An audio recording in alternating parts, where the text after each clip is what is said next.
vamos a dar comienzo al estudio bíblico del día de hoy.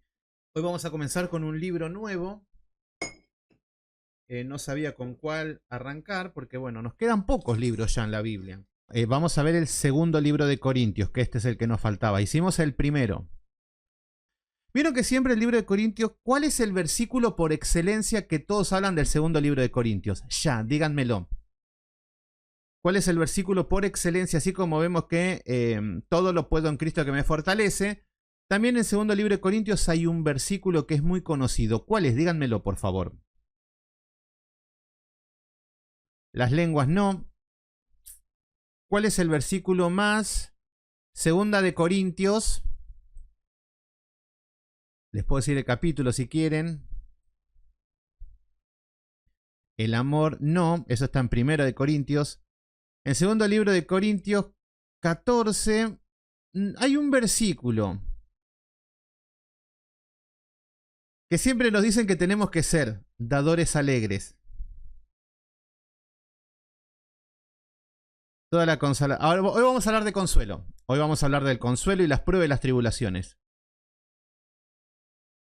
Pero ¿cuál es el versículo que más se utiliza del segundo libro de Corintios? Es ser dadores alegres, dar como cada uno propuso en su corazón y todo esto lo que tiene que ver con los principios de la generosidad. Vamos a ver características de esta iglesia que era totalmente un desastre. Vemos que siempre... Pero ahora le voy a contar el contexto. Ahí está, 2 Corintios 9:7. Ese es el versículo que más se utiliza en Corintio. Y ahí vamos a ver por qué. Porque lo de Corintio eran ratones, no querían dar un peso. Y vamos a ver que tenemos estas luchas nosotros. Pero bueno. Bueno, vamos a comenzar. Vamos a ver algunas características del libro. Bueno, ya, ¿qué es lo que tenemos que ver? Corinto era una región que estaba en el sur de la península griega. Es una pequeña isla que era un punto de descanso para todos los viajeros que andaban en barco. Es como decir, vieron que, a ver, tenían dos puertos y estaba uno en cada punta. Entonces llegaban a este lugar y en estos puertos cargaban y se iban o cargaban, paraban y se iban. ¿Por qué? Porque era el camino a Roma. Es lo que conectaba con Roma. Entonces, lo que vemos es que Corinto había mucha inmoralidad sexual, había mucha idolatría. Era una región donde pasaban muchos marineros, muchas personas que venían de otros países, mercaderes, dinero. Entonces, era un mundo muy corrupto, socialmente, moralmente. Hasta por momentos decían, cuando una persona cayó bajo, borracho, alcohólico, decían, te has corintianizado. Es como decir, era como un insulto, corintianizar.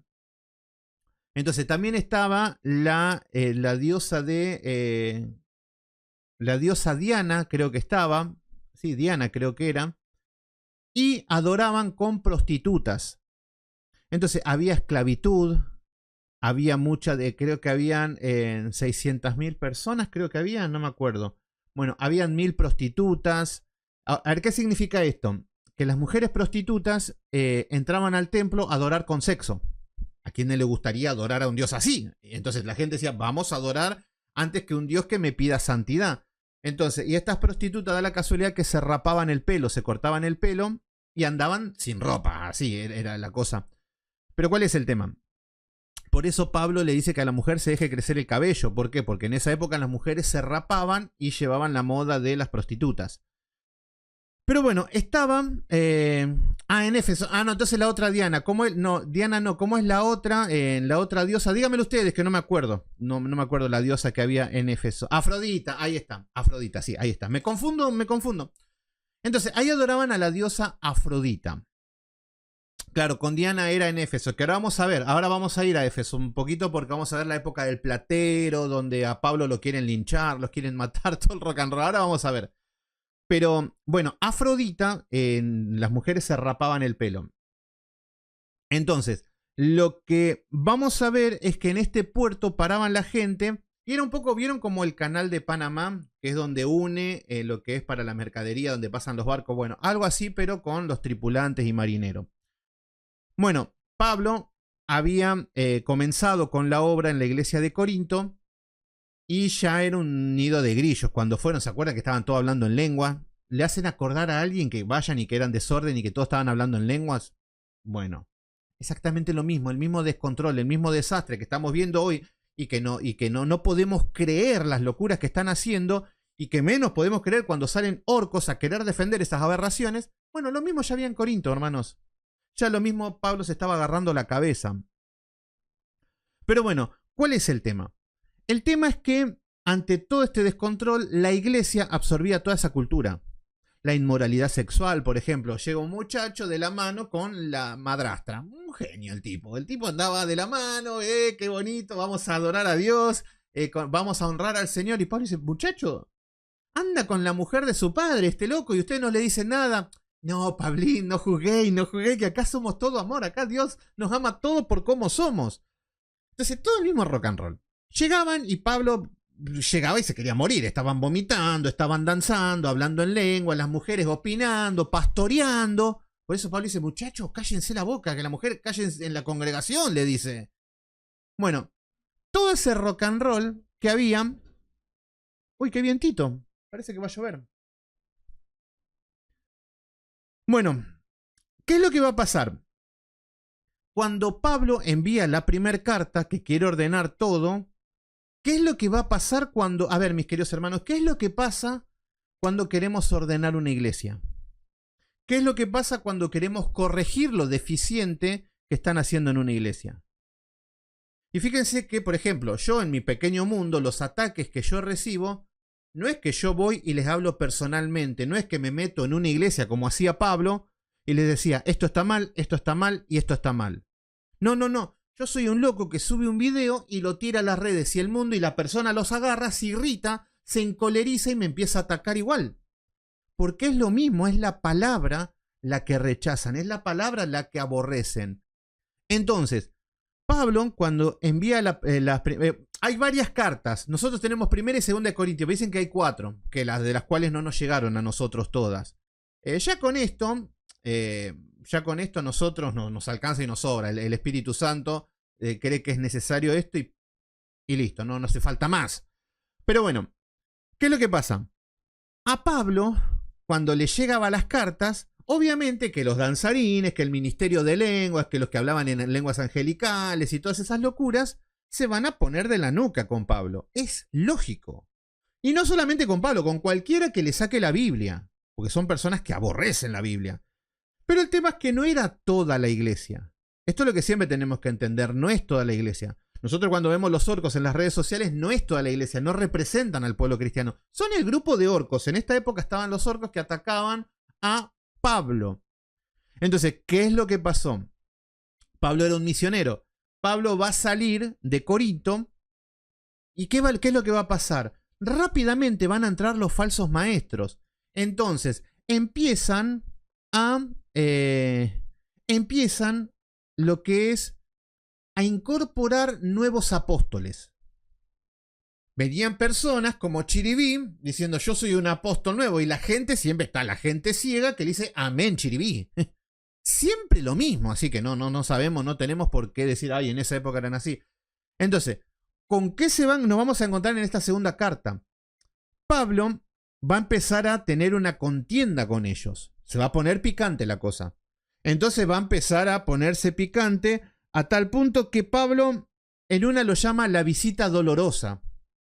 Porque Pablo es como que tiene estos arranques con ellos, como que, ¿qué es lo que pasa? Pablo levanta esta iglesia, Pablo era enviado por Jesucristo y después lo tienen a Guillermo Maldonado predicando en la iglesia diciéndole amén y que a Pablo no lo querían. Estaba Chiribí profetizando y Pablo no lo querían escuchar, pero ¿qué es lo que pasa? La iglesia estaba siendo influenciada por estos hijos de Satanás. No toda la iglesia. Entonces, el objetivo de lo que va a ser este libro, ¿con qué enfoque? Primero, Pablo no va a ir con una ametralladora, como a muchos nos gustaría, entrar a la iglesia de estos herejes y sacar la ametralladora y matarlos a todos. Esto sería lo más sano para muchos, dirían, porque acá nosotros somos tan celosos de la palabra. pero Pablo no va a tomar esta opción. Pablo lo que va a hacer es que va a alentar a la mayoría de los de Corintios a seguir fiel. ¿Pero cómo? Con una reconciliación. Estaba muy hostil la cosa, a Pablo no lo querían ver. Pablo era picante, estaba en contra de todo lo que estas prácticas religiosas, y lo que va a pasar... Entonces, ¿qué es lo que pasa? Pablo va a querer reconciliarse. ¿Por qué? Porque estaba todo mal con Corintio. ¿Qué sería lo mejor? Me voy, después voy a hacer videos hablando mal de Corinto. Bueno, Pablo no va a caer en esa. Entonces, lo que va a pasar es que Pablo va a hacer una reconciliación, va a enviar una carta mediando. Respira hondo, si fuese por Pablo los agarra del cuello a todo, como yo lo agarraría del cuello el que jode por una gorra. Pero bueno, lo que Pablo va a hacer no va a tomar mi camino. No es que agarre un azote y les daría azotes virtuales a todos. No, lo que va a hacer Pablo es, va a calmar las aguas. Y va a enviar una carta, la segunda carta de Corintios, con una reconciliación, pero pensando en el grupo fiel. Siempre el objetivo es el grupo fiel, el pueblo de Dios. Por ejemplo, si yo tengo que enviar una carta a la iglesia de Guillermo Maldonado, hagan de cuenta, no tendría por qué mandarle. Pero sería para las personas que fueron redimidos por la sangre de Cristo y que se rescaten. Este es el objetivo. Bueno, el segundo punto es... Entonces, la primera parte que vamos a ver va a hablar de las tribulaciones, de las pruebas. El tema va a ser la gracia en el medio del sufrimiento. La iglesia está sufriendo, Pablo está sufriendo, la están pasando mal, pero hoy vamos a ver la gracia de Dios, que va a funcionar así. Entonces, el segundo punto, el primero va a ser reconciliarse, estar hablando... lo que va a estar diciendo es, en el segundo punto, es desafiar y poner al descubierto a los falsos apóstoles.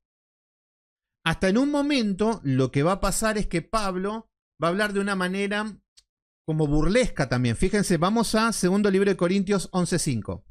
Miren, segundo libro de Corintios.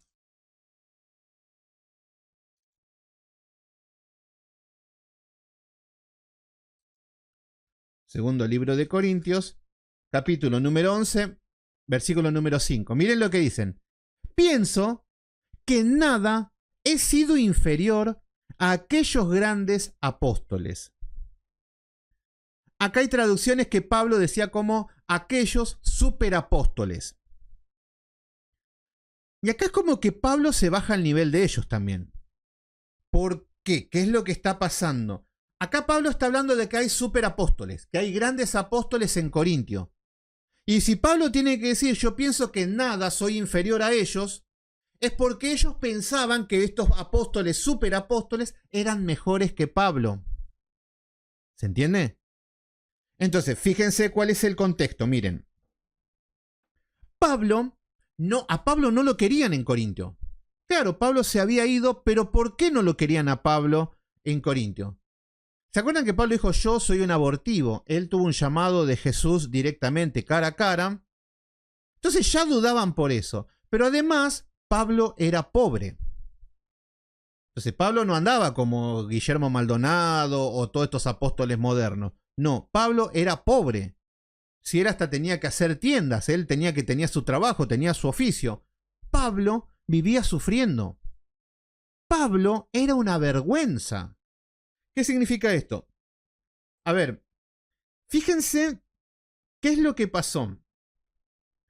En un momento cuando Moisés Morales, el hermano que siempre hacemos videos a la par y todo, y denunciamos a Gigi Ávila, saltaron a atacarlos. A él. Al doctor Enuel Hernández saltaron todos a atacarlos a él. Ahora con Eder Miranda, yo había hecho un video hace unos 20 días, ahora salieron todos a atacarlo. ¿Cuál era el objetivo? Que no quieren que estén cerca mío. En el pequeño mundo que estamos hablando, pero funciona igual en todas partes. ¿Qué es lo que significa? Cuando uno predica la verdad, cuando uno expone el error, cuando uno denuncia públicamente, la gente te odia. ¿Y qué es lo que va a pasar? ¿Querían ser amigos de Pablo? No. Generalmente si vos predicás el evangelio y si todos te odian, nadie te quiere cerca. Y me consta. La otra vuelta, no sé, que vi un TikTok de una hermana conocida que anda por ahí en el grupo, no digo nada. Y no sabía que estaba en TikTok y veo, y entro en su perfil y tenía un montón de prédicas de Juan Manuel Vaz, de Juan Camilo Tobar, de Will Graham, de todo. ¿Quién faltaba? No es que te gusta, pero una cuestión de sentido común. Pero no estaba. Pasa que es un tema. Me pones un video mío y te van a empezar a odiar, te van a empezar a insultar, van a empezar a buscarte pecado. Entonces a veces que voy a decir, mejor no. Y eso que yo soy un 4 de copa. Imagínense Pablo. Pablo era perseguido por todos, los religiosos no lo podían ver. Pablo vivía sufriendo, ¿por qué? Porque lo vivían haciendo escarnio público. Entonces los de Corintio no querían este tipo de líderes. Entonces Pablo vivía persecución. ¿Qué significa esto? Pablo lo apedreaban. A Pablo lo querían linchar a donde iban. Entonces no era una buena imagen para decir Pablo es nuestro líder. No, yo no quiero eso. Yo quiero mejor un líder rico. Primero un líder rico que se vista bien. Alguien que sea un ejemplo, como Dante Gebel, por ejemplo. Vieron que él anda en avión privado, todo divino. Bueno, yo quiero un líder así. Que tengo 1.000.000 de amigos. Fíjense que Dante Gebel no recibe ningún nada. Está todo bien con el mundo. Y sí, porque ir a otro predicador no sé si me conviene. Entonces Pablo vivía sin hogar. Y ellos lo que querían era un referente de alguien que sea próspero. Entonces, en simples palabras, los de Corintios se avergonzaban de Pablo. Entonces, los que se avergonzaban de Pablo eran personas que le temían al hombre. ¿Se entiende? Porque veían que la aflicción que Pablo estaba pasando, que estaba viviendo, era decir, yo no quiero relacionarme con esto. Un grupo de gente, no todos, porque ahora vamos a ver que habían muchos que oraban por Pablo. Y es ahí donde está el pueblo, el remanente. Ahora vamos a ver, todavía ni empezamos. Bueno, pero ¿saben cuál era el problema? Ellos jamás se enteraron de que todo lo que estaba sufriendo Pablo, de todo lo que estaba viviendo Pablo, de que lo atacaban, que lo apedreaban, que predicaban, era por amor a ellos. Jamás se enteraron de eso. Los de Corintio pensaban que Pablo los atacaban porque él era malo y porque los quería atacar, y no se daba cuenta que era el amor. ¿Se entiende? Entonces miren la distorsión que había. La verdad siempre es atacada. Celeste re perseguida, yo tengo... No lo digo para eso, no porque yo nunca les... Es más, miren que nunca les digo pongan like, nada, yo en eso ni me fijo. Pero les digo que era raro, estaban todos menos yo. ¿Y yo qué? Decía. Yo merezco un lugar ahí, decía. Entonces, no, pasa que es un tema. Es un tema. Ahora a Eder Miranda lo empezaron a atacar por todos lados porque está conmigo. Y bueno, no sé, esperemos que siga firme y bueno, si me tiene que negar por su bienestar, que lo haga, no pasa nada. Pero siempre pasa lo mismo. Así que imagínense con Pablo cómo era la cosa. Entonces, bueno, Pablo sufría, Pablo la pasaba mal, Pablo no tenía un peso. Pablo era duro con la palabra. Pablo era, en un momento dice, yo soy tosco. Claro, era así. Si era un hereje, vos sos un hereje, punto. No andaba, hermanito, no andaba con esas idioteces. Bueno, ¿cuál es el tema? Ellos recibieron a otros líderes que eran más prósperos, que eran mejores hablados que Pablo, que te contaban la historia donde vos llorabas, donde te hacían reír por momentos, eran más elocuentes, eran más piadosos, la voz más afeminada, no una voz varonil como la de Pablo, que me imagino que era así. No, seguramente tenían una...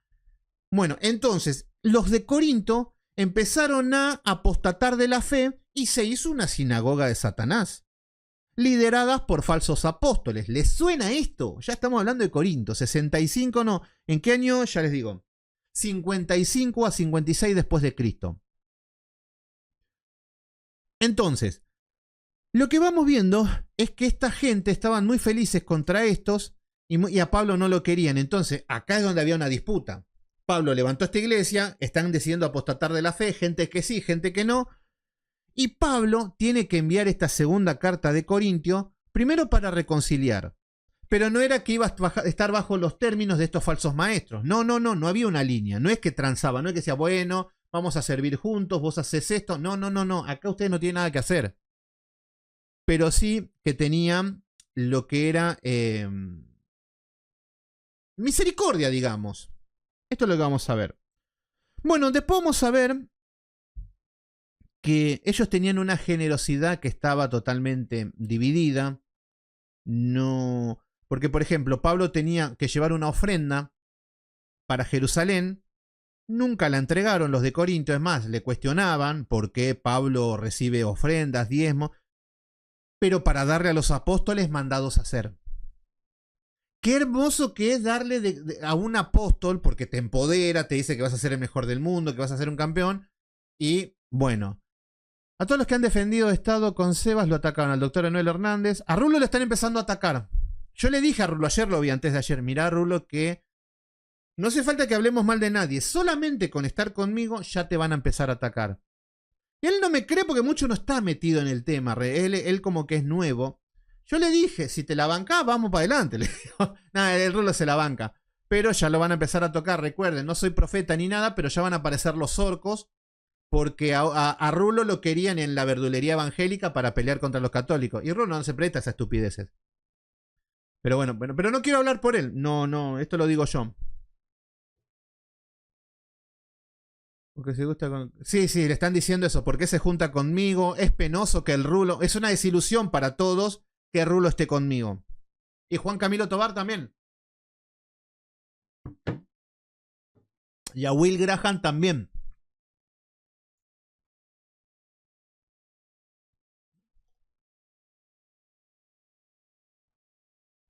Bueno, entonces lo que estamos viendo es que en esta carta va a empezar con este amor y va a empezar a lo que es una reconciliación pública. Esto es lo que van a hacer. Hoy vamos a leer desde el versículo número 1 hasta el versículo número 18, porque recuerden que acá hay mucho contenido ya en estas cartas, todo un versículo solo, podemos estar horas con esto.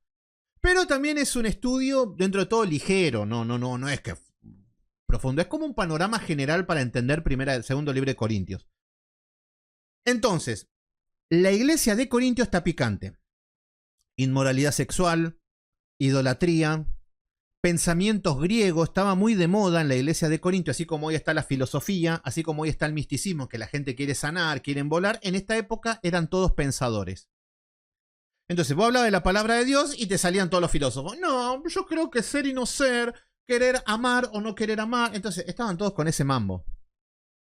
Entonces Pablo tenía que luchar con todas estas cosas, con la inmoralidad sexual, bueno, con todo. Bueno.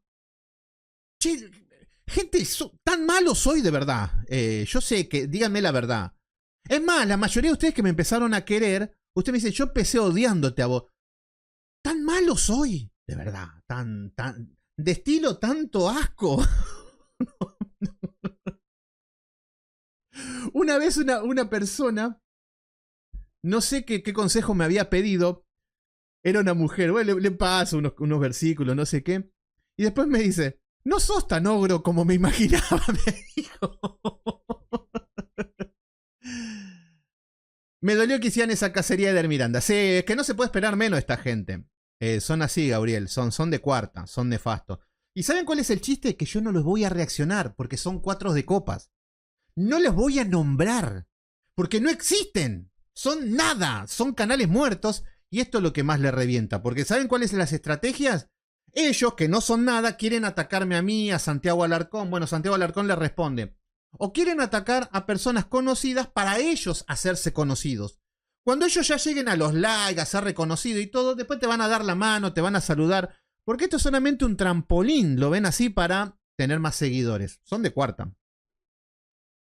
Bueno, Beno Bobadilla, ¿cómo estás? ¿Por qué discípulos pasaron a ser apóstoles? Ahora vamos a ver un poco, vamos a hablar un poquito de los apóstoles. Ahora vamos a ver que los discípulos, que Pablo, el Señor los preparó para ser apóstoles. Apóstoles es enviado. Los 12 apóstoles lo que tienen es que ellos fueron los que levantaron el fundamento del cristianismo. Es eso.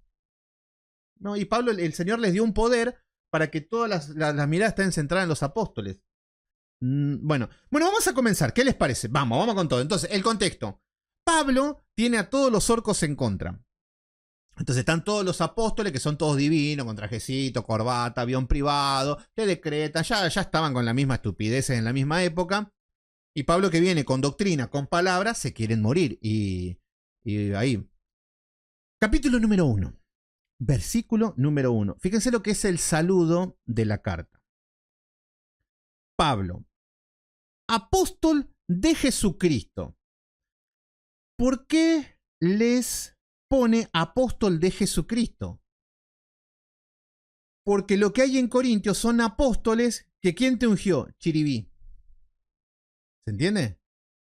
Y ahí es donde vemos donde el hombre se pone como autoridad para ungir. Yo me acuerdo que tenía una hermana que iba a la iglesia donde yo iba. Siempre les cuento lo mismo, pero bueno, la ceba historia. Y dice que la mamá era pastora. Y ella tenía un garage. Entonces, en el garage, ella pastoreaba y tenía un grupo de 5 o 7 personas. Pero las 5 o 7 personas iban porque les daba de comer. Pero bueno, dice que un día, siempre me río lo mismo. Un día fue una mujer, una hermana. Buenísimo, fue un día, 2 días, 3 días. Y yo le pregunto a esta hermana, ¿cómo anda la pastora? Uy, callate, dice. ¿Sabés qué? Mi mamá ungió a la mujer esta que iba como pastora, le dice.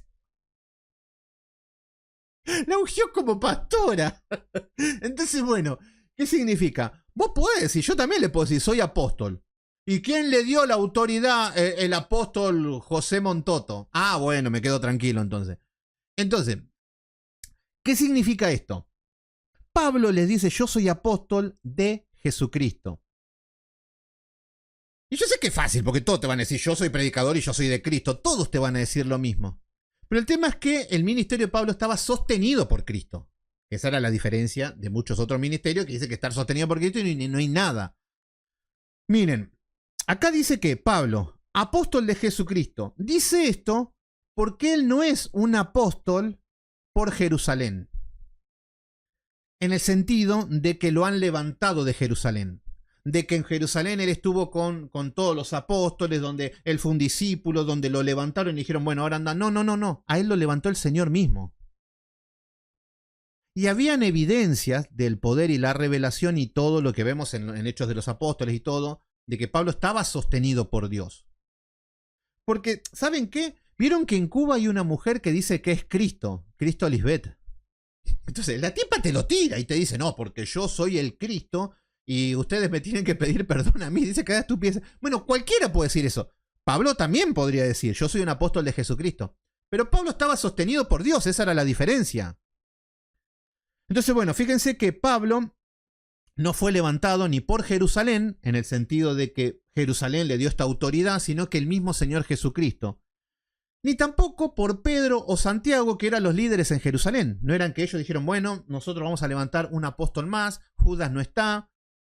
No, acá lo que vamos a ver es que él es levantado por el mismo Señor. Entonces, esto es lo que era anti. ¿Por qué? Porque el hombre lo primero que quiere es saber en qué seminario teológico estás. ¿Dónde hiciste tu seminario? ¿Dónde está tu carrera? Vieron que muchas veces cuando... Ahora no aparecen tanto los orcos. Pero cuando aparecen, ¿usted de qué iglesia es? ¿Por qué te preguntan eso? ¿Usted de dónde se congrega? ¿Quién es su pastor? Entonces, siempre vienen a pedirte una credencial para que ellos vean que si ese título que tenés avalado por los hombres les satisface, y si no, no sos quien para hablar. Por ejemplo, el delincuente de Marcos Morales no me decía que yo no era quien para opinar de él porque yo no era pastor. Entonces, ¿qué estamos viendo? Esa misma semilla diabólica de que vos para hablar tenés que ser un pastor, tenés que ser un líder, tenés que... Fíjense que Maldonado es el apóstol a las naciones. Así que, ¿y dónde sacó? Una cara de goma así que no se puede creer. Y ustedes dicen, si este tipo es el apóstol a las naciones, que nos queda increíble. Pero bueno, entonces acá está diciendo que Pablo, apóstol de Jesucristo por voluntad de Dios. Por voluntad de Dios. Matías, ¿nunca ejerció el apostolado? Sí, pero lo que vemos que en Matías, si bien los apóstoles fueron 13 en sí, vemos que, sumando a Pablo, también las 12 tribus eran 13 al final. Ahí hay otra explicación, otra cosa. Pero el tema es que a Matías lo eligen los mismos apóstoles. Y lo eligieron antes de recibir el Espíritu Santo. Recuerden que en Hechos de los Apóstoles 1, antes de que reciban el Espíritu Santo, en Pentecostés ya habían elegido a Matías. No se lo nombra más a Matías. No digo que no sea de Dios o nada, pero lo que estamos viendo es que el que eligió el Señor para el ministerio y para lo que tenía encomendado fue Pablo. Por eso, apóstol del Señor Jesucristo por la voluntad de Dios. Exactamente, por Efraín y Manasés. Ahí se van a sumar 13 tribus. Bueno, ¿qué significa esto? Lo que significa es que el ministerio de Pablo está sostenido por Dios. Y ustedes tienen que saber si un ministerio está sostenido por Dios o si está sostenido por el hombre. Lo primero, la palabra. Si una persona predica falsas enseñanzas, no es enviado por Dios, por más que ellos te juren de que son enviados por Dios. Si una persona predica fábulas, significa de que no es un hombre de Dios. Porque Dios no va a poner a un fabulero, Dios no va a poner a un mentiroso, Dios no va a poner a un ladrón. Dios va a poner hombres que dedicaron su vida, que están en santidad, que han muerto a sí mismos y que están dispuestos a servir. Y ahí se va a sostener el ministerio de estos hombres, pese a todas las adversidades que hayan. Siempre con la sana doctrina, con una armonía teológica, siempre sufriendo, siempre padeciendo, y en ese contexto Dios va a prosperar el ministerio, porque va a estar sostenido por la voluntad de Dios, será apóstol. Entonces,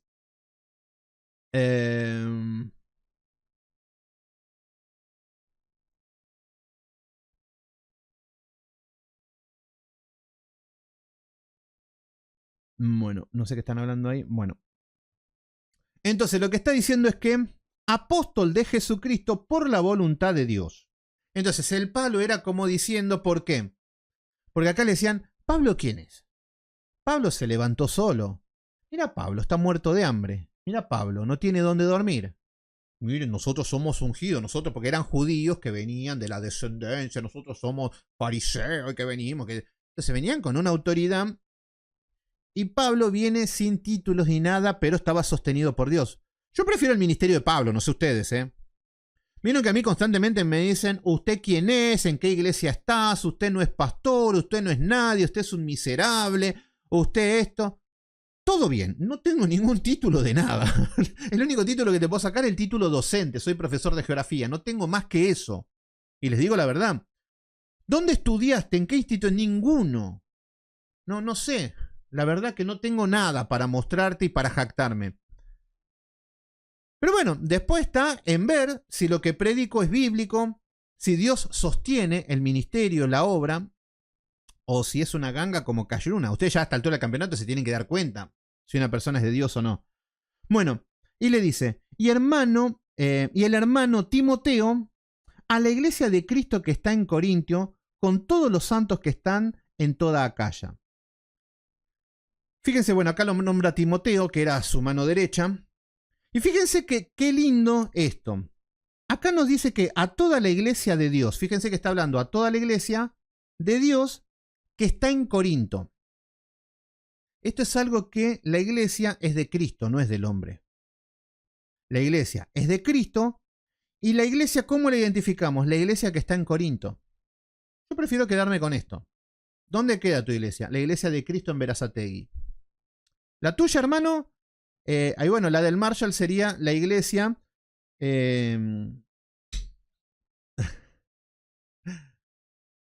la iglesia de Cristo en San Martín sería. Entonces lo que estamos viendo es que esto es lo que vemos en el contexto bíblico. La iglesia de Cristo en Éfeso, la iglesia de Cristo en Filadelfia, la iglesia de Cristo en, no sé, en Sardis. Entonces, bueno, la iglesia de Cristo en Lima, muy bien. Es eso. Fíjense que, porque sería lindo poner la iglesia de Sebastián Céspedes. Y mi cara así. Estaría bárbaro, ¿no? ¿A dónde congregas vos? En la iglesia de Sebastián Céspedes. Y yo así. Entonces, para evitar esas cosas que la vanagloria del hombre siempre te lleva, que la iglesia es mía, por ejemplo, yo congregaba en la iglesia de Ramona.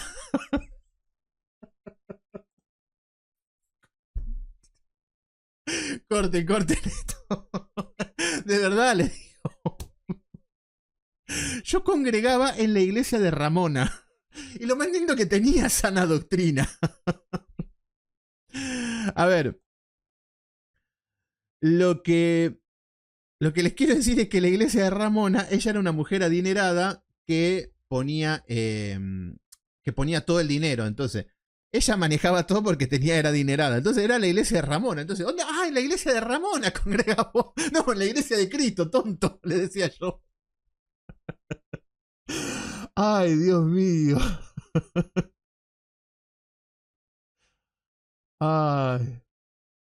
La iglesia. No me. Lo pasado pisado, no arranquen con la iglesia de Ramona porque me muero. Ahí van, a la iglesia de Freyson, ¿se acuerdan? Ah, pa, ven.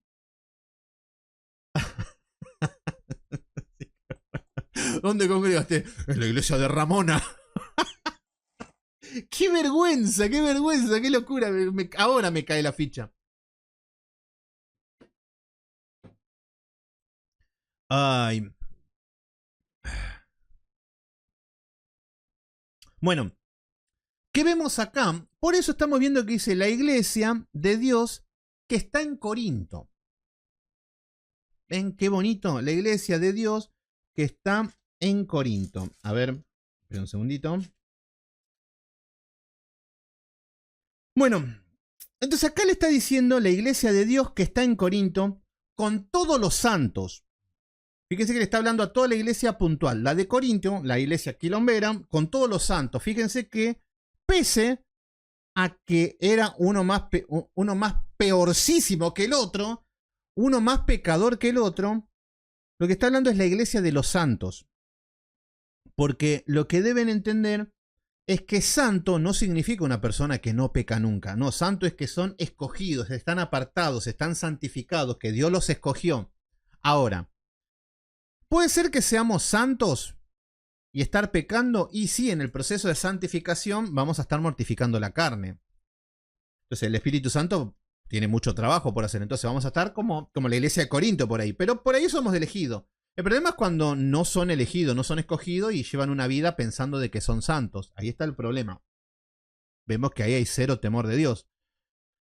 Pero bueno. Entonces acá le está hablando a todos los que están en toda Acaya, toda esta región. Versículo número 2. Gracia y paz a vosotros, de Dios nuestro Padre y Señor Jesucristo. Empieza con una carta, dentro de todo como amigable. Es como que le tira el palo como diciendo apóstol de Jesús. Entonces como que arranca así. Versículo número 3. Miren cómo, y acá vamos a comenzar. Versículo número 3. Ahora sí empieza. Vamos a ponernos serios porque ahora vamos a hablar de las aflicciones. Miren. Versículo número 3. Bendito sea el Señor y Padre de nuestro Señor Jesucristo. Comienza saludando, dándole la gloria a Dios. Padre de misericordias. Fíjense que empieza poniendo la palabra misericordia, como tratando de poner al Padre de misericordias para empezar a poner las cosas en su lugar. Lo primero que tenemos que entender es que nosotros, por misericordia, por un regalo inmerecido de parte de Dios, somos santos. No es porque estudié en el ministerio de Ramona, no es porque estudié, no es porque sé mucho, tengo conocimiento. No, por misericordia de Dios. Esto te tendría que bajar a tierra. Por la misericordia del Padre estamos acá. No, que yo soy ministerio yo soy instituto, yo soy bilingüe, yo hablo en hebreo, en griego. Me importa tres pepinos. Por la misericordia de Dios sos eso, si sos.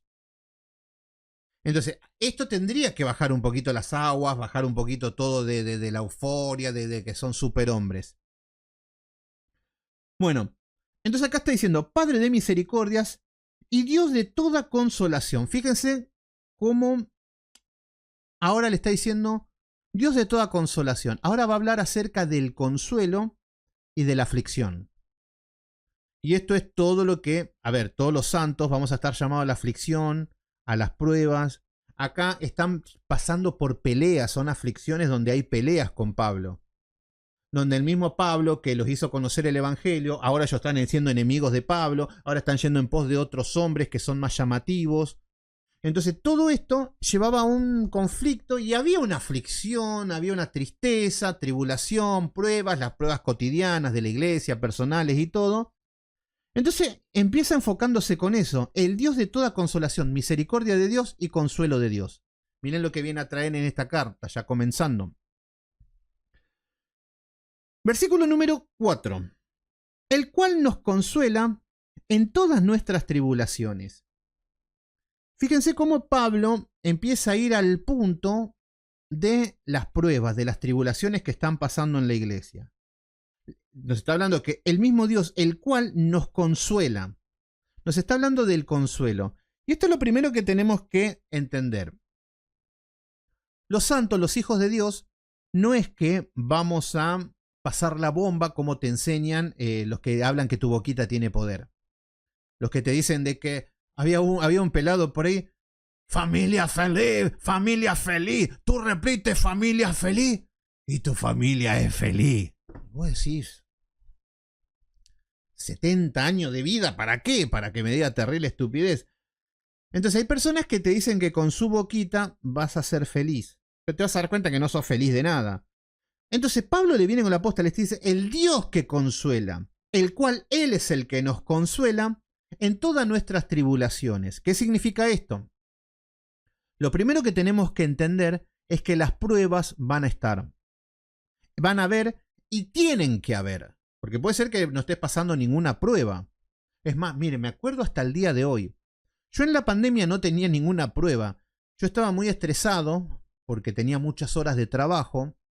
Estaba predicando mucho, haciendo estudios, iba de acá para allá y todo. Y dijeron, paramos el mundo. Yo era el hombre más feliz de la vida porque, claro, dormía hasta la hora que quería, veía Netflix, hacía estudios bíblicos, 2 o 3 estudios bíblicos por día, enseñaba, era feliz. Y yo les decía a todos, no sé si habrá algunos de los que estaban en esa época en los estudios, yo les decía, gente, yo la estoy pasando bomba, yo no estoy atribulado, porque gente me decía, no, estoy pasando esto, estoy enfermo, tengo COVID, bueno, estaban todos atribulados menos yo. Yo decía, yo no estoy atribulado, la estoy pasando bomba, pero esto no va a ser así toda la vida, les digo. Ya me va a llegar la tribulación y cuando lleguen ustedes van a ser testigos porque se las voy a decir. Dicho y hecho, pasó un año, un poquito más, y se pusieron en que no me dejaron ver a mi hijo. Y ahí empezó una lucha que van 3 años y 2 meses casi, y sigo sin verlo. Entonces, ven que las pruebas, las tribulaciones, van a estar. Tienen que estar. Lo más lelo sería que yo enseñando la palabra llegue la tribulación y diga, ¡ay, qué hago ahora! Señor, ¿cómo se ayuna? ¿Cómo se ayuna? Esto es lo que hacen todos. Hermano, ¿cómo se ayuna? ¿Cómo hago? De nada te sirve darle unos días sin comer, ¿se entiende? Pero bueno, van a haber tribulaciones. Por eso, mis queridos hermanos, cuando dijiste que va a llegar, sí, ustedes van a saber que si están sin tribulaciones, sin prueba, gloria a Dios, prepárense para cuando vengan. Entonces, el objetivo de una tribulación para un hijo de Dios no es que no hayan tribulaciones, no tendría gracia la vida, nada. No tendría sentido nada, estaría todo bárbaro y esto es lo que buscan mucho. Pero la prueba, la tribulación nos va a ir formando y nos va preparando y nos va a ir capacitando y nos va a hacer ir creciendo en fe, en mansedumbre, en paciencia, en amor, en todo. Son los métodos que el Señor utiliza.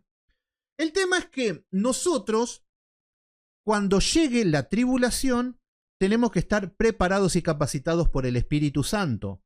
¿Para qué? Para saber afrontar, para saber resistir, para seguir confiando, para que nuestra fe no tambalee, para no caer, para no entrar en pánico, no entrar en desesperación y poder sostener, estar en el medio de la tribulación firme. No que no duele, no que no te vas a enfermar, no que no vas a pasar pobreza, no, nada de esas cosas, sino que la vas a resistir con los fundamentos bíblicos. Este es el objetivo. Por eso yo me acuerdo que, por ejemplo, la hermana Lou Martínez, que siempre está acá, una vez me hablan, después de con varios meses, y me dice, ay hermano, ¿sabés las que pasé de todo? Me dijo, todas las pruebas, todas las tribulaciones pasó esa mujer. Y me dijo, y no, yo nunca te llamé y nada porque yo sabía que era cara a cara con Dios. Y que tenía que estar preparada, y bueno, y sabía, entendía cómo era la lucha. Porque hay personas que cuando caen en una tribulación lo primero que hacen es volverlo loco al hermano. Ay, no sabés lo que me pasó. Ay, no, uy, esto, que lo otro. Y empiezan a contar todos los problemas y no descansan en Dios. Pero el cristiano ya es solo, cara a cara con Dios. Es como que ahí está la guerra, ahí está la lucha. Carmen, llevo una semana en tribulación. Bueno, yo llevo 3 años y 2 meses en tribulación. Muy bien, en el mundo tendremos aflicción. Pero fíjense que el mismo Señor nos dijo que no nos iba a dejar solo. Esa es la diferencia. Así como Jesús Adrián Romero dijo, el Señor nos abandonó. No, a vos te abandonó, pero y aún así tampoco te abandonó, pero que vos no lo veas. Pero bueno, entonces, el cual nos consuela. Fíjense que, ¿cuáles las primeras promesas del Señor Jesucristo cuando él decía que estaba a punto de irse? ¿A quién les dijo? Les voy a dejar qué. ¿Por qué cuando todos le decían, no, no te vayas, quédate? Mismo Pedro decía, no, no vayas a la cruz, quédate acá. No, no, no, es necesario que yo parta. ¿Para qué? Nuestro consuelo, nuestro consolador. Entonces, la primera promesa es que Dios nos va a dar consuelo porque no nos va a dejar solos. Lo primero, la primera promesa no te está diciendo, no, no vas a tener prueba, no vas a tener tribulación, no vas a tener escasez, no vas a... Ahora, en el nombre de Jesús, te va a ir todo bien. No, nunca enseña eso la Biblia. Lo que te dice es que te va a dar consuelo. Por eso, mis queridos hermanos, en un momento de prueba, de tribulación, tribulación significa como una uva prensada o el aceite prensado. Es como decir que ponen el aceite, el olivo en una prensa y te presiona. Eso sería como una tribulación. Triturar, machacar, que de afuera viene la prueba. No es de uno que viene, sino que viene del exterior, las pruebas y la lucha. Entonces, cuando vemos de que la prueba y la tribulación viene, lo que te puedo asegurar que no es lo mejor, Señor, sácame de la prueba. Sí, para nosotros sí es lo mejor. Entonces, el mismo Señor te deja, no sé, con una crisis financiera y vos mismo le decís al Señor, Señor, quiero ser rico en el nombre tuyo.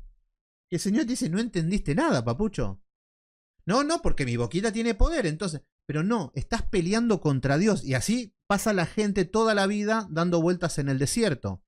Están enfermos y le viven reclamando sanidad. Y te escuchan un Gigi Ávila que te dice que no podés ir al médico porque es no tener fe. Después escuchas a Carlos Harrigan que te confirma diciendo de que es del diablo estar enfermo porque... Y vos decís, ¿dónde está tu fe?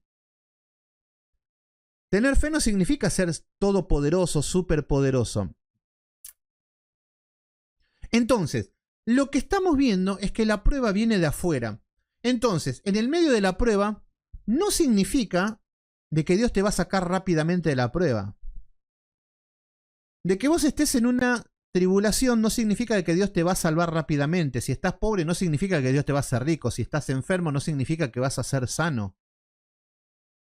Ahora, lo que sí el Señor nos prometió, y esto sí es una promesa y es para nosotros, que el Señor nos iba a dar ese consuelo. El Espíritu Santo nos va a consolar. ¿Y qué hacemos? ¿Vamos a danzar a la iglesia? No. ¿Hablamos en lenguas? No. ¿Danzamos y giramos hasta que el diablo se tenga que ir? Tampoco. No, lo que tenés que hacer es ir a las Escrituras y encontrar el consuelo en las Escrituras. Por eso vas a tener que estudiar de una manera severa, vas a tener que estudiar de una manera rigurosa, ir a los Salmos, encontrar el consuelo, ver cómo actúa Dios con los que están atribulados. Ahí vas a ver cómo Dios actúa y no como tu mente descerebrada se imagina. Perdón que sea así. Después no sé por qué me odian. Bien odiado soy, ¿eh? No, en eso sí. Me escuché y sí. Soy bien odiado. Cuando la gente me quiere linchar, me lo merezco. ¿Qué quieren que le haga? Pero bueno, odian los modos, pero el mensaje agárrensela igual. Entonces, Dios nos prometió que nos iba a dar consuelo. Dios nos promete que nos va a dar aliento, que nos va a dar descanso. Vengan a mí los que están cargados y trabajados y los haré descansar. Esas cosas nos prometió. Que por ahí no son las que esperamos porque nosotros queremos que el problema se vaya. No, no, lo que el Señor dice, yo no quiero que el problema se vaya. Yo quiero que vos vengas a mí y encuentres el consuelo y el reposo en el medio del problema. ¿Se entiende cómo viene esto? ¿Cómo identificar el consuelo? Palabra, Biblia. Para eso vas a tener que apartar tiempo, hora, esfuerzo, sacrificio, cansancio, para estudiar, para leer, para meditar. Y ahí tu mente se va a empezar a poner en sintonía con la voluntad de Dios. Ahí vas a encontrar el consuelo. Confiando en Él. Soy bien cariñoso, dicen, sí, la verdad que... Bueno, entonces, Él nos consuela en todas nuestras tribulaciones. Entonces acá nos está diciendo que Dios nos consuela. Fíjense que no está diciendo que Dios te saca de las tribulaciones. No, que Dios nos consuela en todas nuestras tribulaciones. Y ahora fíjense qué es lo que nos dicen. ¿Para qué? Y para que yo sea feliz. Si no hay otra cosa más linda de que yo sea feliz. Entonces si yo soy feliz, está todo bien con todo el mundo. Pero ese no es el objetivo del Evangelio ni de estar en Cristo. Pero a mí me predicaron de que llegue a Cristo y todos mis deseos se iban a cumplir en realidad. Bueno, te predicaron un evangelio falso. Acá nos dice para qué nos está atribulando. Entonces, el cual nos consuela en todas nuestras tribulaciones. ¿Para qué? Para que podamos también consolar a los que están en cualquier tribulación. Entonces, el objetivo de la prueba no es que Dios dice, lo voy a volver loco a Harrington. Le voy a llenar de tribulaciones porque bueno, a Jenny no, pero a Harrington lo agarro y lo voy a llenar de tribulaciones para que se le quite. No, Dios no hace eso por eso. Dios te va a poner prueba y tribulaciones para que vos puedas descansar en Dios, encontrar el refugio, el consuelo en la palabra, el descanso y que puedas ser luz en el contexto en el que te toca vivir. Ese es el objetivo de las pruebas, ese es el objetivo de las tribulaciones, porque todos están orando en las tribulaciones para pasarla bien yo, para satisfacer mi carne, para estar bien, para tener bienestar, para pasarla bien, para estar en un confort. Yo quiero eso. No quiero pasar sobresaltos en nuestra vida. No, Dios te dice, yo te voy a afligir, hacete un experto, aprende a soportar en la palabra, aprende a estar frente a la palabra, a estudiar, a meditar, a recibir ese consuelo y a tener paz en la tormenta. Aprende eso. Y eso enseñale a mi pueblo que están todos locos, atribulados, que están todos desesperados, vendiendo el alma al diablo. Eso es lo que Dios quiere. ¿Se entiende? No lo entendieron porque todos los que están atribulados lo único que quieren es pasarla bien, salir de la tribulación y no saben para qué. Reprobados, el Señor te pone un examen y lo desaprobás. Ese es el problema. Dulce Milagros, ¿cómo andás, Mari? El 8 nos vemos, ¿eh? El sábado lo vi al pastor Marcelo Gianelli, así que vamos a andar por allá. Bueno, entonces, Él nos consuela en todas nuestras tribulaciones. Entonces, Él nos consuela, no que te salva. Entonces, fíjense, mis queridos hermanos, que yo les tengo que enseñar a recibir ese consuelo. ¿Pero cómo? Porque el Señor me consuela a mí en la tribulación de que no veo a mi hijo hace 3 años. El otro día vi una foto, está altísimo. Ya me da bronca, la última vez que lo vi era un enano. Pero bueno, en todas estas tribulaciones el Señor me va formando, me va haciendo paciente, me va haciendo que espere. Me va haciendo que les pueda enseñar. Cuando veo hermanos, yo si estoy centrado en mí mismo, voy a estar hablando de mí mismo, de mi dolor, de mi tristeza, que esto. No me tengo que centrar en mí. Yo lo que veo es lo que Carmen Ríos, por ejemplo, me dijo, yo estoy atribulada. Y yo estoy más pendiente de lo que a ella le está pasando, de lo que a mí me está pasando. Y miren que yo tengo para pasarla mal, ¿eh? Todos tenemos para pasarla mal. Así que el objetivo no es estar hablando de mí. Es más, nunca me escuchan hablando de mí. Y no es que no sienta nada y no es que sea insensible. No, me acuesto pensando en mi hijo y me levanto pensando en mi hijo. Me duele, me da tristeza y que mi familia tampoco lo... Es injusto. Y que estoy gastando dinero en abogado y parece que me ven la cara de todo. Es injusto todo. Pero es lo que el Señor tomó para que yo corrija, para que yo trabaje. Hoy vamos a ver todo el tema este. Entonces acá está diciendo que Él nos consuela de todas nuestras tribulaciones. Entonces, Carmen Ríos, que dijo que está hace una semana atribulada. El Señor te consuela. Por ahí no te dice que te va a sacar de la tribulación. Seguramente sí. Porque no son eternas, son pruebas. Las pruebas son momentáneas. Por eso Pedro dice que no se vuelvan locos por una simple tribulación. Entonces, acá nos dice que Él nos consuela en todas nuestras tribulaciones, para que podamos también nosotros consolar a los que están en tribulación. Entonces nosotros debemos consolar a todos los que están atribulados. Entonces el Señor te hace pasar caminos, incluso valles de sombras de muerte. Y ahí el Señor te da el consuelo. Pero no para que vos la pases bomba, no, para que consueles a los demás. Para que puedas enseñarle, para que sepas por dónde tienen que caminar, cómo encontrarse con Dios, cómo buscar, cómo encontrar esa paz, cómo hallar. Esto es lo que nos está diciendo. Entonces, para que podamos también nosotros consolar a los que están en cualquier tribulación, por medio de la consolación que nosotros somos consolados por Dios. Fíjense que acá nos está hablando de un consuelo que nosotros somos consolados por Dios. ¿Qué significa esto? Que no es un consuelo humano. Esto es un consuelo de parte de Dios. Yo a usted no les puedo venir a lo Dante Gebel. ¿Estás triste? Ya no estés más triste. Ay, no, si te hicieron mal, son todos malos, pero bueno, ya van a cobrar y ya van a ver y el Señor te va a poner en lo alto porque vos te lo merecés, vos sos el mejor. No, acá yo te escucho, yo tenés un oído y te va a ir todo bien en tu vida, profetizamos abundancia y que te vaya todo bien. Es fácil ser Dante Gebel, porque estás consolando en la carne. Y decís, Dios está con vos, Dios te ama. Mentira. No digo que Dios no te ame y eso, lo que estoy diciendo es que mentira ese consuelo que te da la falsa iglesia. No, lo que te tengo que decir es que en el consuelo es, primero, ¿cómo estás delante de Dios? Ay, porque estoy mal, porque esto, porque el otro. Bueno, ¿cómo estás espiritualmente? ¿Orás por día? No, hace 3 años que no oro. Pero quiero ayunar, sí, porque estás desesperado. Estudiaste la palabra, meditaste. ¿Estás mortificando pecados? ¿Estás luchando contra tu carne? Todo. No, la verdad que no. Entonces el problema es más grave de lo que estamos imaginando. El problema no es la tribulación, el problema es que estás muy lejos de Dios. Entonces es ahí donde empezamos a escarbar y empezar a solucionar cosas. ¿Por qué? Nosotros tenemos la palabra profética más segura. A la hora de consolar, tenemos que ser certeros. Nosotros tenemos una artillería, acá tenemos una bomba atómica, acá tenemos una ametralladora. ¿Vieron la ametralladora de Rambo? Pero nunca damos en el blanco.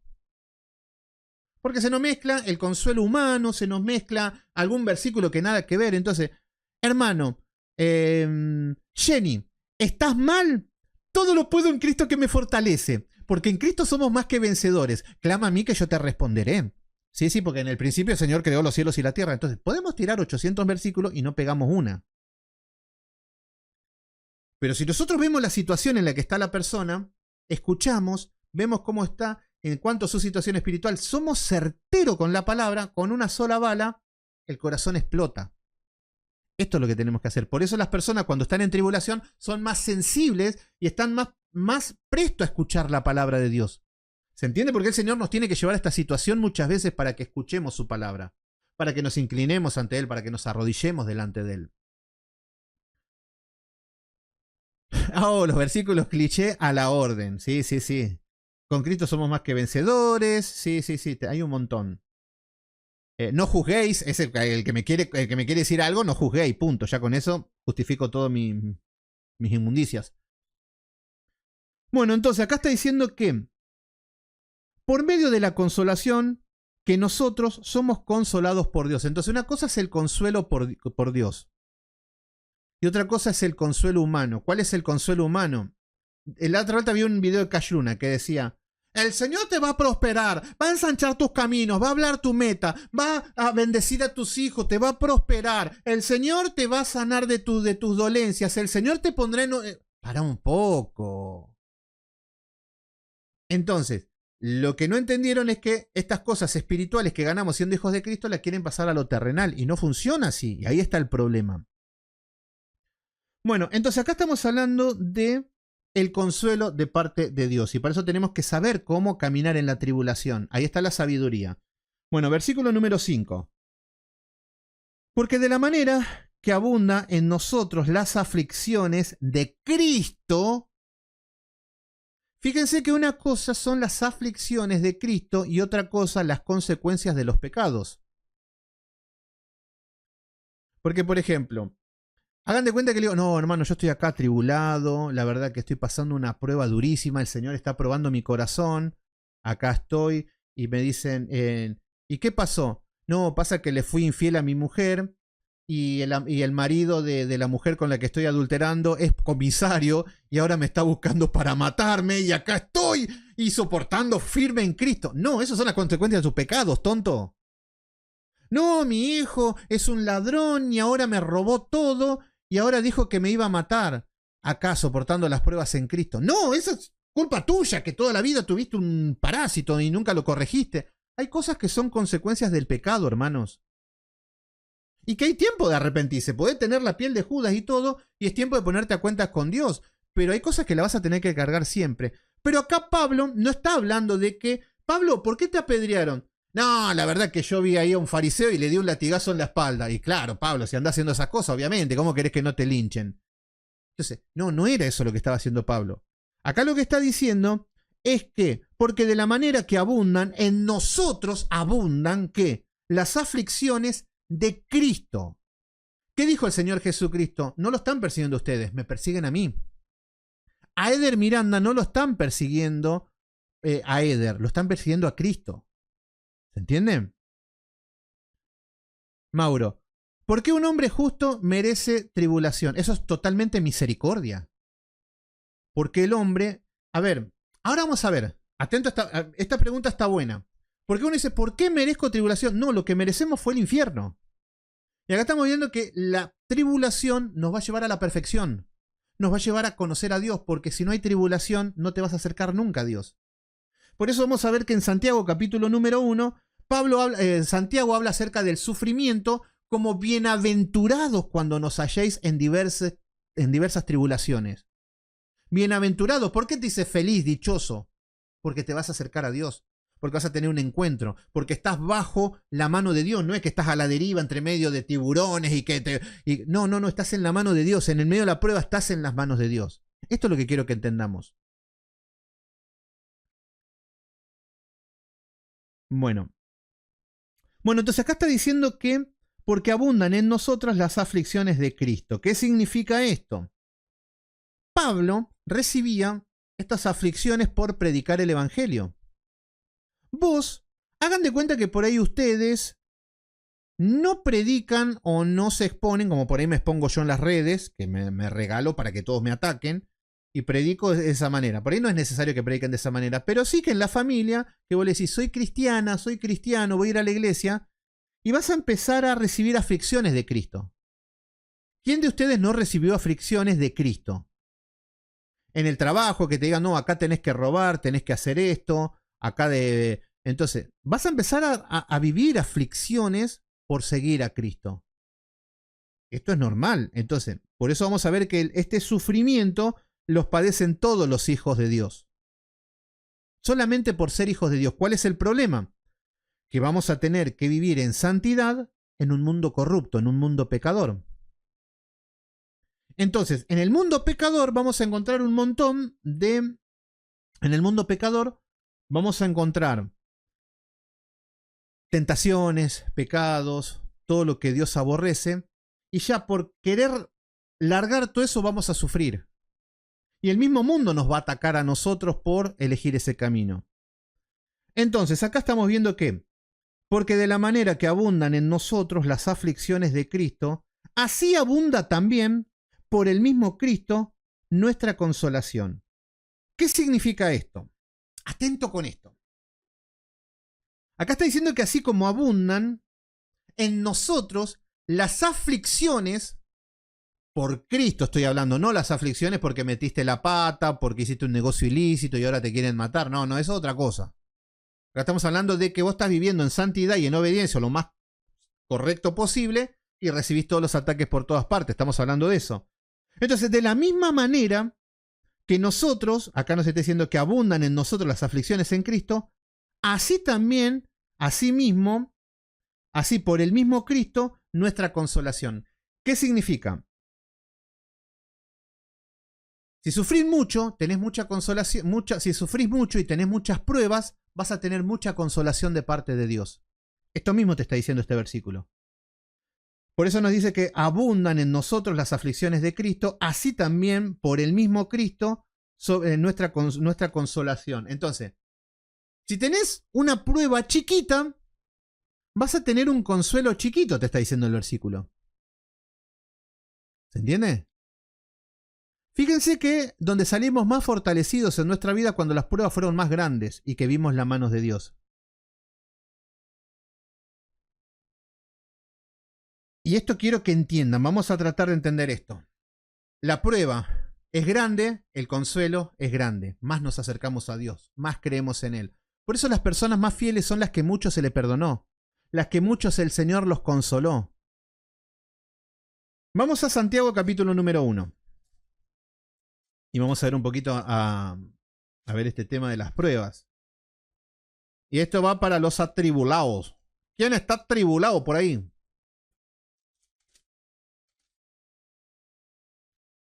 ¿Quién anda atribulado? ¿Quién se atribuló? Díganme, por favor.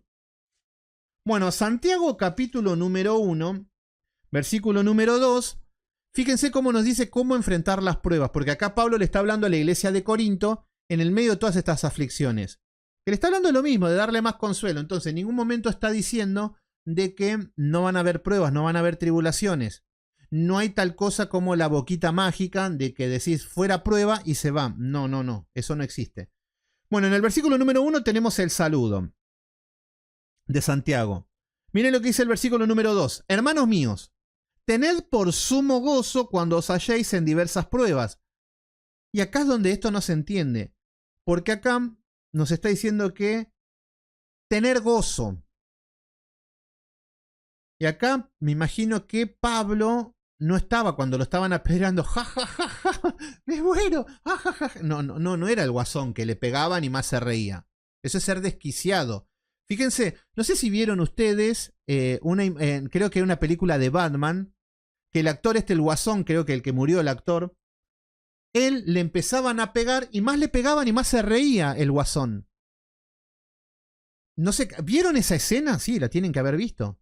Le pegaban al guasón y él ja, ja, ja, ja, ja, ja, y le pegaban y le daban duro y cada vez se reía más. ¿Qué significa eso? Que eso es algo desquiciado. Eso es algo de loco. Que si vos estás en una prueba y te estás riendo como un desquiciado, como un demente. Y esto es lo que te enseñan muchos evangélicos, de que vos en el medio de la prueba te tenés que reír a carcajadas. Ja, ja, ja, ja, se murió un ser querido. Ah, ja, ja, ja, ja. No. Lo que está diciendo es tener gozo en el medio de la prueba, no que te rías como un desquiciado.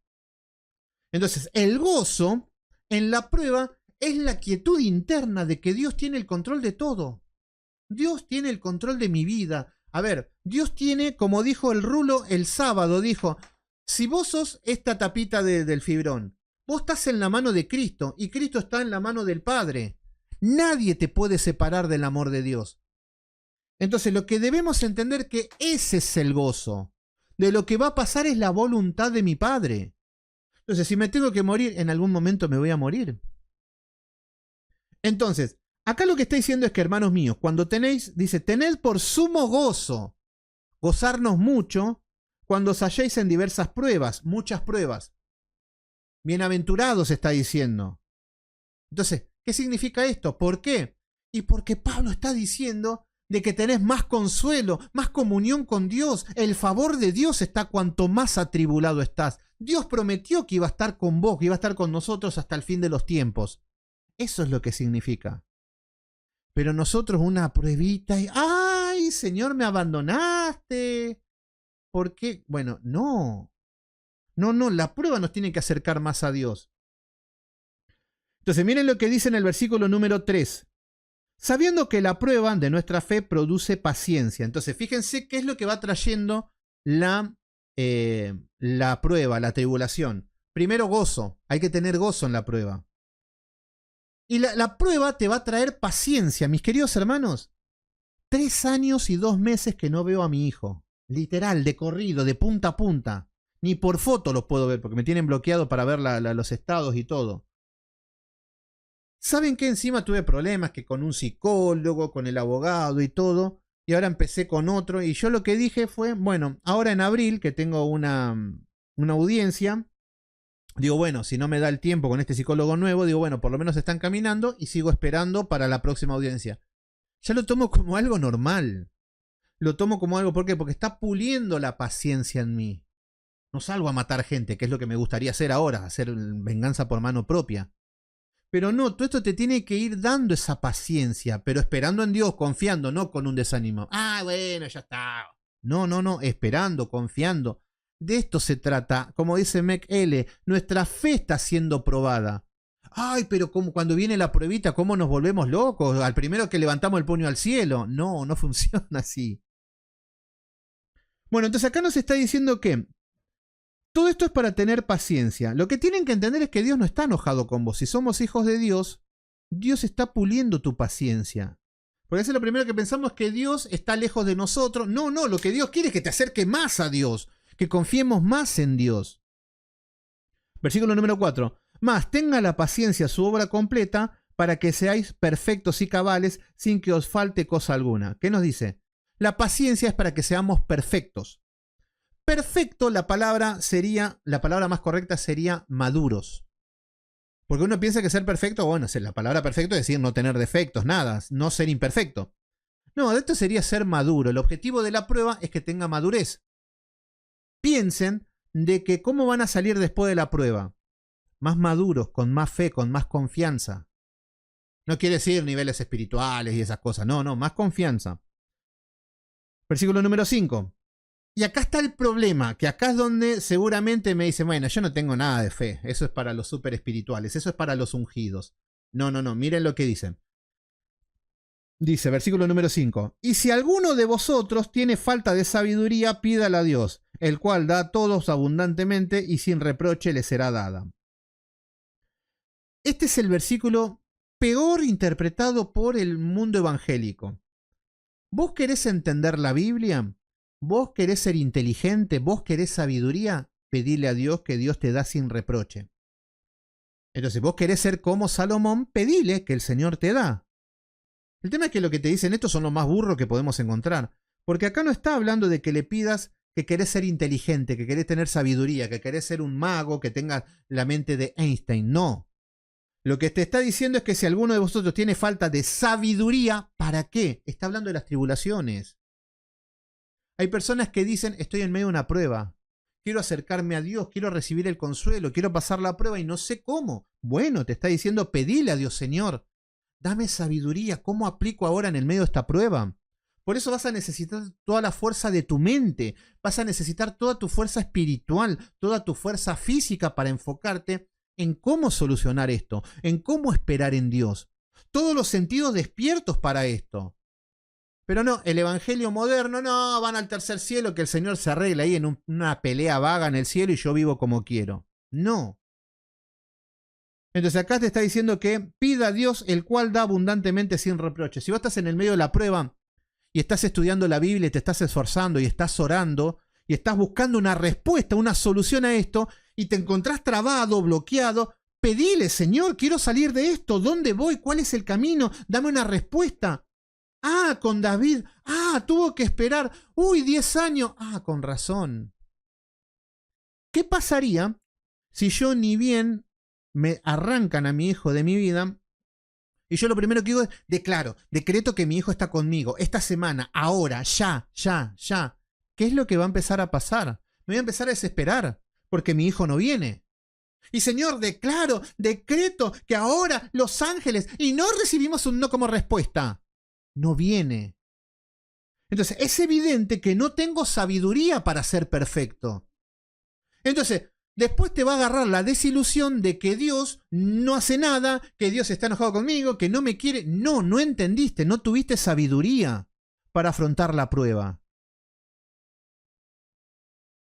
Y después pedimos, Señor, sacame de la prueba. No. A David nunca lo vemos orando, Señor, sacame de la prueba, quiero que se solucione todo. No, él pedía consuelo, aliento en el medio de la prueba. Bueno, vamos a continuar con segundo libro de Corintios. Entonces, en el versículo número 5 nos dice, porque de la manera que abunda en nosotros las aflicciones de Cristo, así abunda también por el mismo Cristo nuestra consolación. más prueba, más consuelo de Cristo. Y en Santiago vimos cómo afrontar la prueba. Versículo número 6. Pero si somos atribulados, fíjense que está diciendo, si somos atribulados, es para vuestra consolación y salvación.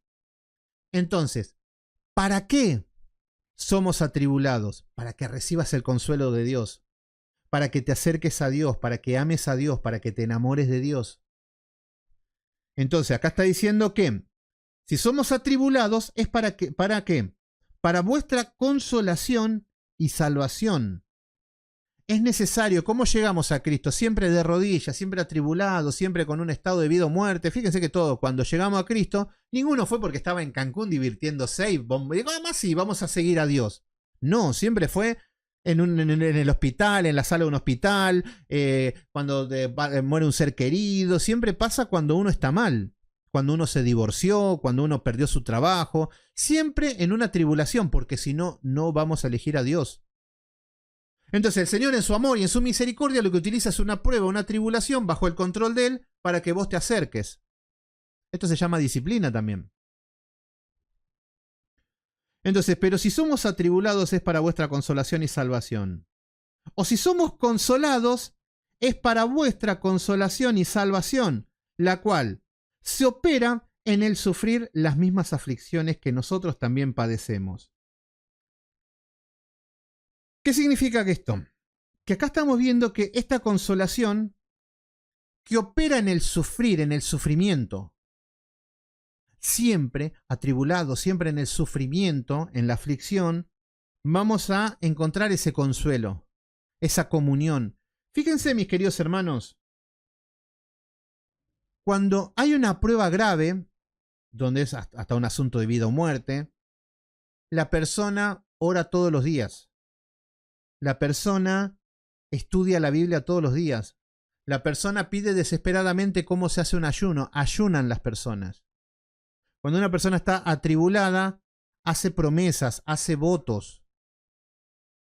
Dice, te voy a seguir toda la vida. Entonces, pero se termina la tribulación y se olvidan de todo. Esto es lo que es la naturaleza humana. Entonces, en la misericordia, Dios, para que te acerques a Él, te pone una prueba, una tribulación. Ese es el método de amor que Dios tiene. No lo entendemos nosotros. Porque si yo fuese Dios y quiero que se acerquen a mí, yo le digo, vayan a Cancún, estén comiendo asado, pasan la bomba y ámenme en ese contexto. Pero no. Dios es sabio y sabe nuestra naturaleza humana. Sabe que nosotros estamos un poquito bien y lo primero que hacemos es olvidarnos de Dios. Por eso, el Señor le dice a Pablo, por eso yo te puse el aguijón en la carne. Esto lo vamos a ver más adelante. ¿Se entiende? ¿Somos tan predecibles? Sí. Somos fáciles. Delante de Dios somos muy fáciles. Bueno. Versículo. Entonces acá nos está diciendo, por eso, si somos atribulados, es para nuestra consolación y salvación. O si somos consolados, es para nuestra consolación y salvación, la cual se opera en el sufrir a las mismas aflicciones que nosotros también padecemos. Versículo número 7. Y nuestra esperanza respecto de vosotros es firme. Fíjense que acá Pablo le está hablando a los de Corinto de que la esperanza es que se mantengan firmes. Yo quiero que en el medio de la prueba, en el medio de la tribulación, no apostaten de la fe. No se enfríen, no se alejen en el medio de la prueba. Que esto es lo que pasa con la mayoría de los cristianoides o los cristianos que por ahí están débiles, que quieren adorar a Dios, van a la iglesia, cantan, ofrendan, diezman, hacen todo y ante la primer prueba ya se empiezan a alejar. No es lo que me imaginaba, el evangelio no era lo que yo esperaba. Entonces, y nuestra esperanza respecto de vosotros es firme, firmeza. Pues sabemos así que sois compañeros en aflicciones y también lo sois en consolaciones.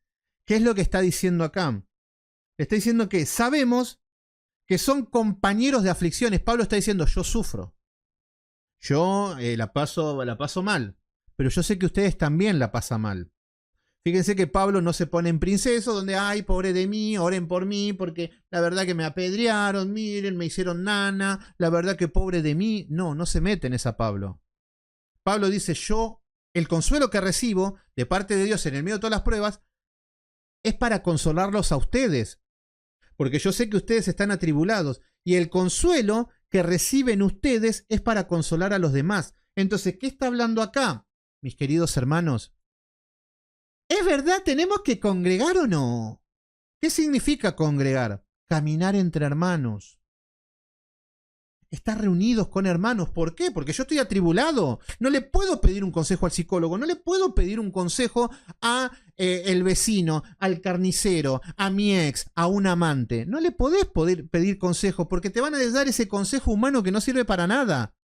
Entonces, si te haces llamar hijo de Dios, si te haces llamar cristiano y no querés congregar, ¿con quién hablas en tu vida? ¿A quién le contaste un problema? Porque ¿qué es lo que pasa? Ustedes me van a decir, tengo este problema y yo los voy a entender. ¿Por qué? Porque soy un hijo de Dios y también tengo los mismos problemas que ustedes. Por eso tenemos que caminar juntos, por eso nos reunimos, por eso el pueblo de Dios tiene que estar congregado. Por eso hacemos estos encuentros reformados. No para hacer una campaña de que la gente se sane, no es el objetivo eso. Es reunirnos, es escuchar la palabra, es compartir el pan. Es darnos consuelo el uno con el otro, mismo en el grupo de WhatsApp. Hay hermanos que estoy así, estoy asá, y más allá que hablan mucho, que hacen chistes, siempre van a recibir una palabra de consuelo, una palabra de aliento. A veces veo que hay hermanos y hermanas que dan buenos consejos, muy bíblicos, muy en sintonía con lo que hablamos, y me encanta, porque están consolando, está siendo recíproco. ¿Y saben cuál es el problema? Dejan de pensar en ustedes mismos. Yo si me pongo a pensar en mí mismo, los problemas que tengo, no tendría tiempo para darle palabra a ustedes. Encima gratis, que nada, no gano nada, podría estar trabajando y teniendo una mejor vida. No. No, porque amo enseñar la palabra y lo que aprendo, lo que vivo, se los tengo que enseñar y ustedes me van a enseñar a mí. De eso se trata el caminar, de esto se trata el congregar. Pero muchos piensan que voy a la iglesia, me siento, digo amén, me paro, canto 3 cánticos, me siento, escucho 40 minutos de palabra, me ponen la mano en la cabeza, grito un poco, lloro y me voy a casa feliz como una lombriz. No funciona. Si vas a la iglesia es para que hables con los hermanos, que sea una ocasión para darle consuelo, deja de pensar en vos mismo. Ese es el objetivo y esto es lo que está hablando Pablo. Entonces están atribulados, están enojados, están peleados, se están queriendo reconciliar y están diciendo, estamos todos cansados, estamos todos atribulados. Pero acá estamos para servir y ustedes están para servirme a mí. ¿Se entienden? Entonces acá está diciendo, y nuestra esperanza respecto de vosotros es firme, pues sabemos que, así como sois compañeros en aflicciones, mis hermanos, ustedes son compañeros en aflicciones. Y muchas veces nos dolemos de cosas que pasan a hermanos y bueno, es ahí donde tratamos de dar el consuelo. Entonces, pues, sabemos que así como sois compañeros en las aflicciones, también lo sois en consolaciones. Así también reciben consuelo. ¿Y cómo reciben consuelo? ¿Con un poder mágico que viene de parte de Dios? No, con alguien que tenga palabra. Con alguien que tenga ese consuelo para traernos a nosotros. El Señor usa personas para consolar. Fíjense, por ejemplo, cuando David lo empieza a perseguir Saúl. Saúl se vuelve loco, lo empieza a perseguir a David. David sale corriendo, no lo quería nadie. ¿Cuál era su consuelo? Su consuelo era Jonatán. Él era su amigo, se amaban. Y ahí encontraba el consuelo. Ahí encontraba la confianza. Ahí veía que Jonatán podría ser el enemigo, y no. Le decían, te quieren matar, están acá, le daban consuelo, vos cómo estás, estás bien. Entonces, el Señor siempre envía ese consuelo. Por eso tenemos que ver siempre la mano de Dios. Cuando viene ese consuelo, gracias Dios por traerme este consuelo. Puede ser una mujer, puede ser un hombre, puede ser una iglesia, puede ser... En algo vas a encontrar ese descanso. Pero si estás caminando como una oveja errante por el mundo y no, congregar no, porque son todos malos, no entendiste nada del concepto de congregar. Congregar no es ir a la iglesia 2 horitas, congregar es estar en comunión con hermanos, despojándote del mundo. Que el consejo se lo pedís a hermanos, que por más que sean cristianos, religiosos o no sean de lo mejor, no se lo estás pidiendo al mundo. Bueno, versículo número 8 nos dice, porque hermanos, no queremos que ignoréis acerca de nuestra tribulación que os sobrevino en Asia.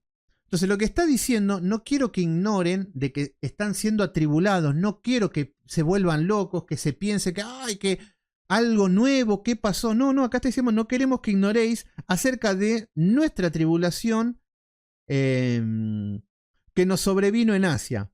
Pues fuimos abrumados sobremanera más allá de nuestras fuerzas, de tal modo que aún perdimos la esperanza de conservar la vida.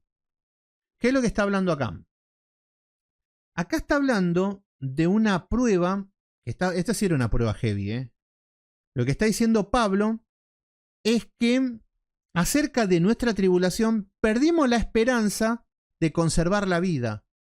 Pablo dice, la vimos negra.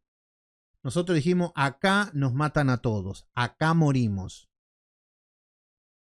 Entonces, lo que estamos viendo es que Pablo ahora le está contando la historia que pasó en Hechos de los Apóstoles 19:23.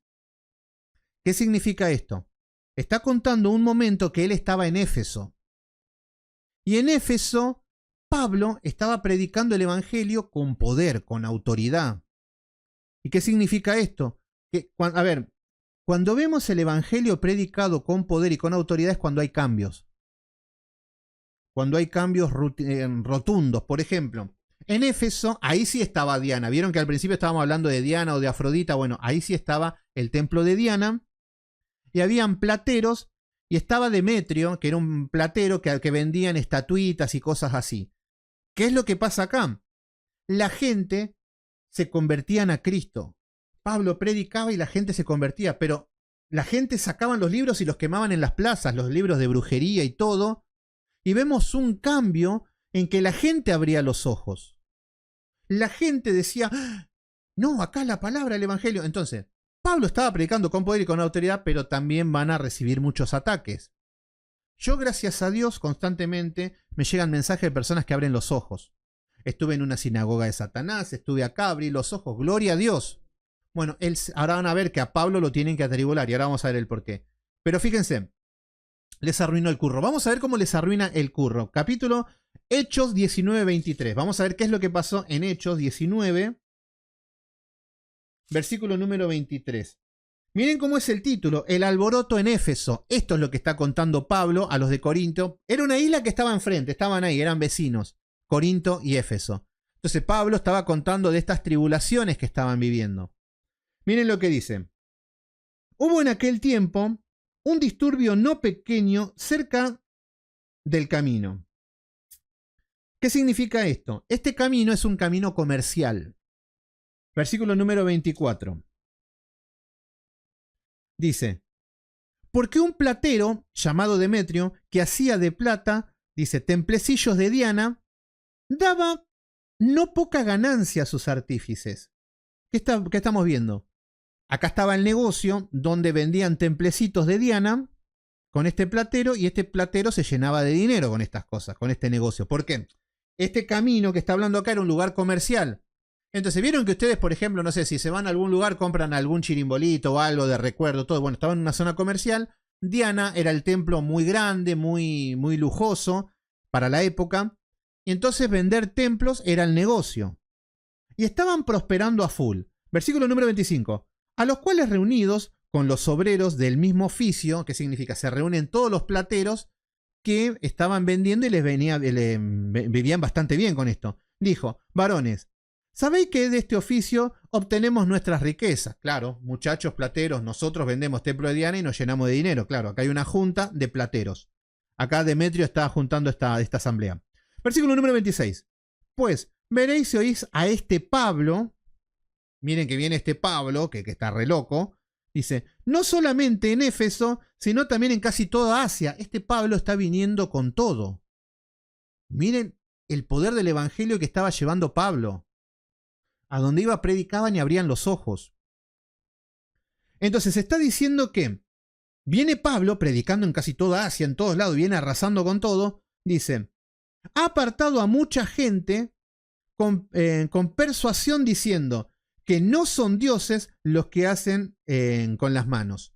Entonces lo que le está diciendo es, este Pablo viene enseñando que lo que hacemos nosotros con las manos no son dioses. Le está tirando el circo a la basura.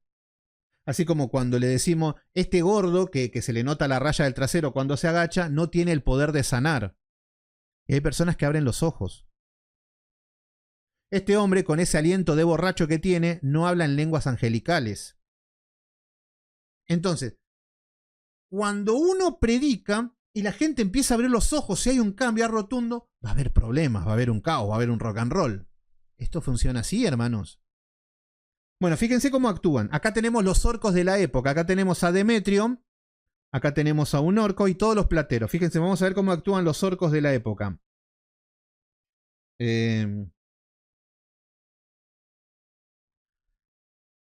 Versículo número 27.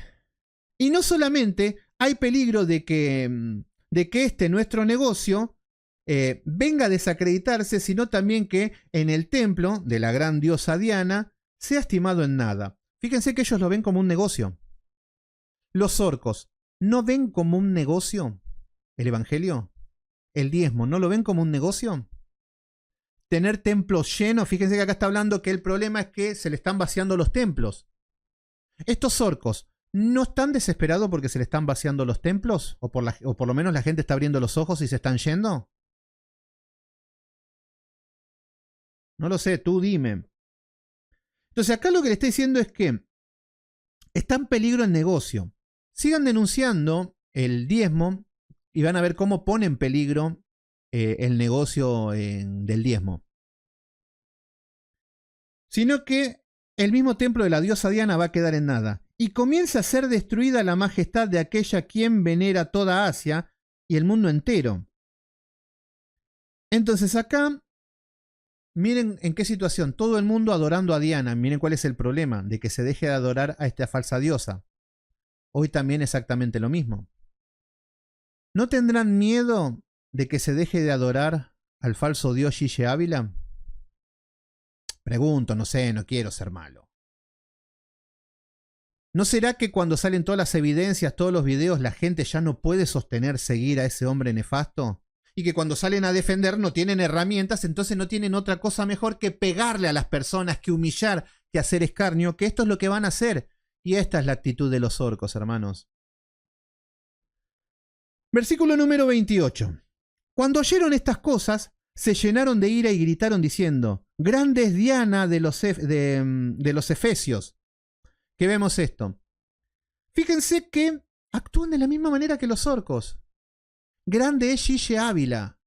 Grande es el ungido de Dios. Gritan nada más. Miren lo que están diciendo acá los orcos de Éfeso. Acá están diciendo que cuando oyeron las cosas de lo que venía diciendo Pablo, cuando oyeron todo esto que estaban diciendo de la amenaza de Pablo, empezaron a gritar, grande es Diana de los efesios. ¿Ven que no hay nada acá?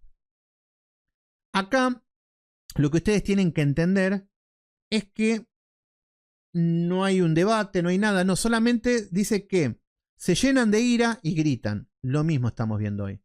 Fíjense que los ataques a mi persona no son doctrinales. Son ataques de gritos, de ira, de bronca, de condenarte, de decirte que estás muerto, que sos un demonio, que sos un hijo de Satanás, que sos un mentiroso, que sos un mitómano. Una falacia dominen. No van a la idea. Yo digo, este hombre es falso. Ellos no vienen y me dicen, no, ese hombre no es falso por esto y por esto y por esto. No, no, no. Yo digo, ese hombre es falso. No, el falso eres tú. Entonces, Pablo está viniendo y está diciendo, esta Diana no es una diosa, esta Diana es falsa. No, Diana es la mejor, Diana es la mejor. No hay nada. ¿Se entienden? Bueno, miren lo que dice en el versículo. Ellos estaban preocupados por la grandeza de Diana. Ellos estaban preocupados por el Dios que habían creado. Hoy también exactamente lo mismo. Hoy están preocupados por el Dios que han creado. Versículo número 29. Y la ciudad se llenó de confusión y dice, y a una se lanzaron al teatro. Fíjense lo que hacen. Acá hay una confusión. Mis queridos hermanos, esto hay que generar. Gloria a Dios si en una iglesia se llena de confusión. Gloria a Dios, porque algo está pasando. Hay una lucha entre la verdad y la mentira. Entonces tiene que haber esa confusión, ese meditar, ese pensar. Y esto es lo que les va a todos los que están acá les pasó eso. Estaban en una secta, en una sinagoga de Satanás, después empezaron a tener una confusión. Es más, ¿quiénes me odiaban al principio y ahora me quieren? Díganme, ¿quiénes me odiaron al principio? Que siempre me río, porque ustedes siempre dicen, yo empecé odiándote, no me caías bien, y ahora está todo bien. Bueno, todos ustedes tuvieron esa confusión al principio. O con el predicador que esté, no me pongo yo como pieza importante. Estoy hablando de lo que hace el poder del evangelio, la palabra, cómo choca. Entonces, esa confusión de pensar, de meditar todo, bueno, acá está pasando esto. Entonces acá está, nos dice que la ciudad se llenó de confusión y a una lo lanzaron al teatro. Acá es donde va a pasar, ahí está Edith. Me odiaban, Yo pensé que era a primera vista, decir, esta es la palabra de Dios. No, me odiaron, lindo, Les costó. Yo que venía de la iglesia de Ramona. Pero ahora me defienden en toda. Ven, ahora dan la vida. Totalmente. En algún momento estábamos súper confundido, de eso se trata. Todo, yo también, yo venía con la doctrina de los testigos de Jehová, cuando entré encima del pentecostalismo, cuando salgo del pentecostalismo también confusión. Siempre va a haber eso, hermanos. Y es el proceso. Bien, Carmen, a Carmen le caí bien desde el principio. No abramos viejas heridas. Sí, mejor lo dejamos ahí, nos queremos todo. Bueno, fíjense que acá nos está diciendo que los llevan a un teatro. ¿Para qué? Para lincharlos. Entonces nos dice que arrebatando a Gallo y Aristarco, macedonios, compañeros de Pablo, y dice, y queriendo Pablo salir al pueblo, los discípulos no lo dejaron. ¿Qué vemos? Ponen a los amigos de Pablo, los llevan al teatro, los querían matar. Y Pablo quería ir a tratar de solucionar y dice, no vayas. No vayas porque te van a matar. Que es lo que habíamos visto con Nehemías hace poco. Que Sanbalá y todos los muchachos lo estaban esperando afuera de Jerusalén. Y lo que le estaba diciendo era que vení, vamos a encontrarnos a hablar. No vayas, te van a matar. Entonces, bueno, ahora son todos... no. Igual cuando ustedes ven los orcos, no se pongan a la altura, hermanos, de contentarle a los orcos. A ustedes les dicen los Seba Lovers. Yo sé que lo que ustedes hablan es con Biblia o con sentido común, pero no vale la pena caer a la altura de esas personas. Bueno, fíjense que acá los están llevando y a Pablo no lo dejaron. Acá estamos viendo el amor de hermanos que le decían a Pablo, no vayas porque te van a matar. También algunas de las autoridades de Asia, que eran sus amigos, les enviaron recado, rogándole que no se presentasen en el teatro. Entonces, acá a todos lo iban a matar en el teatro. Y bueno, y acá siguen todos cantando grandes, Diana de los Efesios, Diana. Bueno, esta lucha. Y esto es lo que está diciendo Pablo. Volvemos, porque si no le voy a contar toda la historia acá y no es la idea.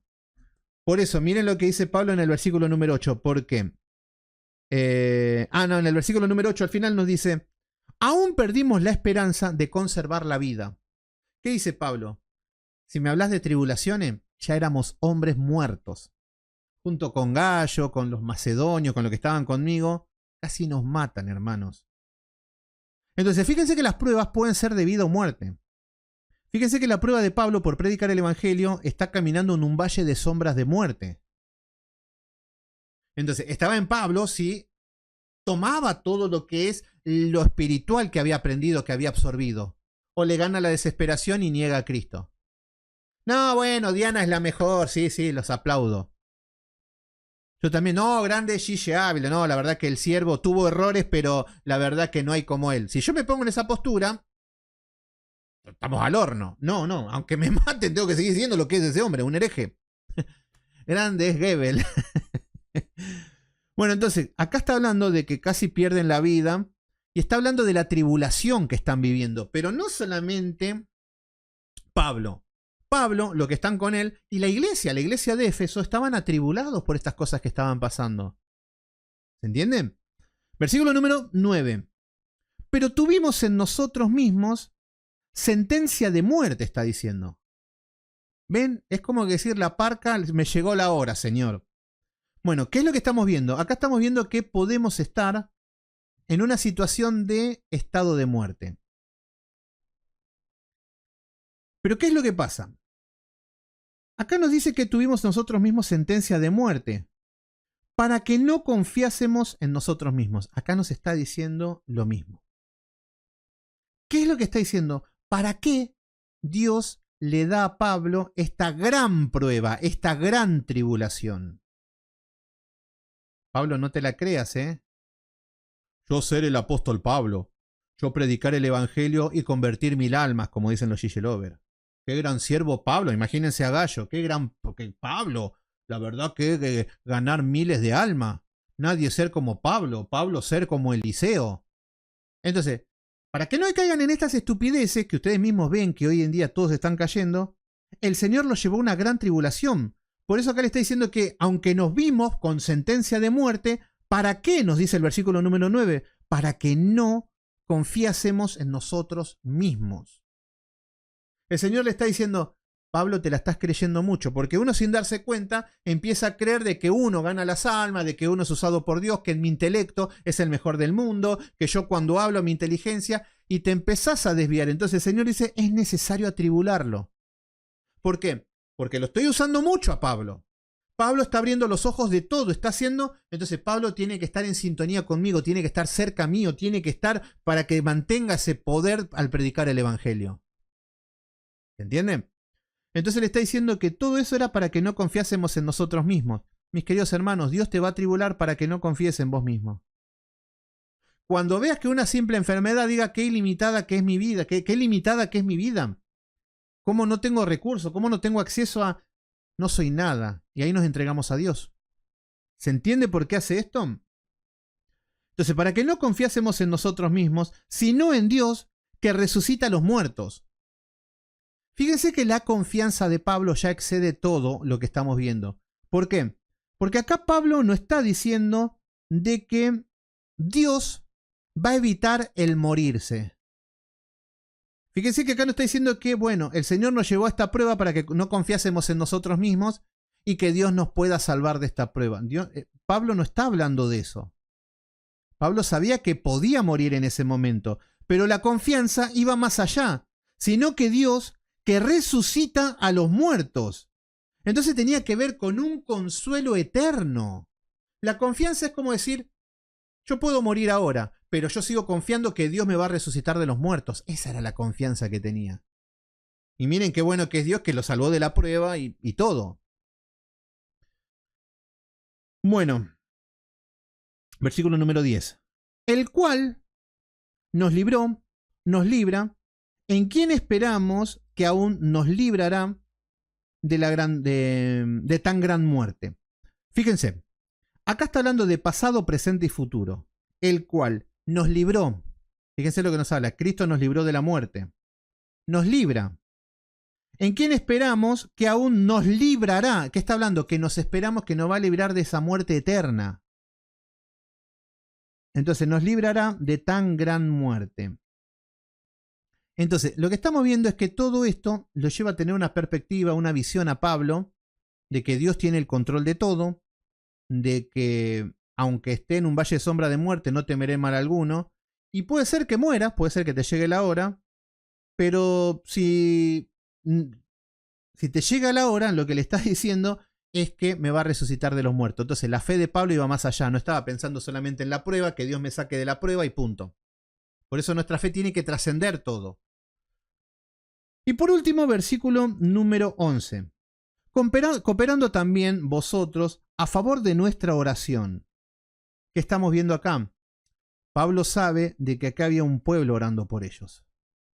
O que había gente orando. Un remanente. La mayoría no lo querían ver a Pablo. La mayoría estaban orando para que Pablo no vuelva más y que se queden con los superapóstoles que eran divinos. Pero sí que había un remanente que oraba por Pablo. Qué lindo, mis queridos hermanos, hay que orar por los hermanos.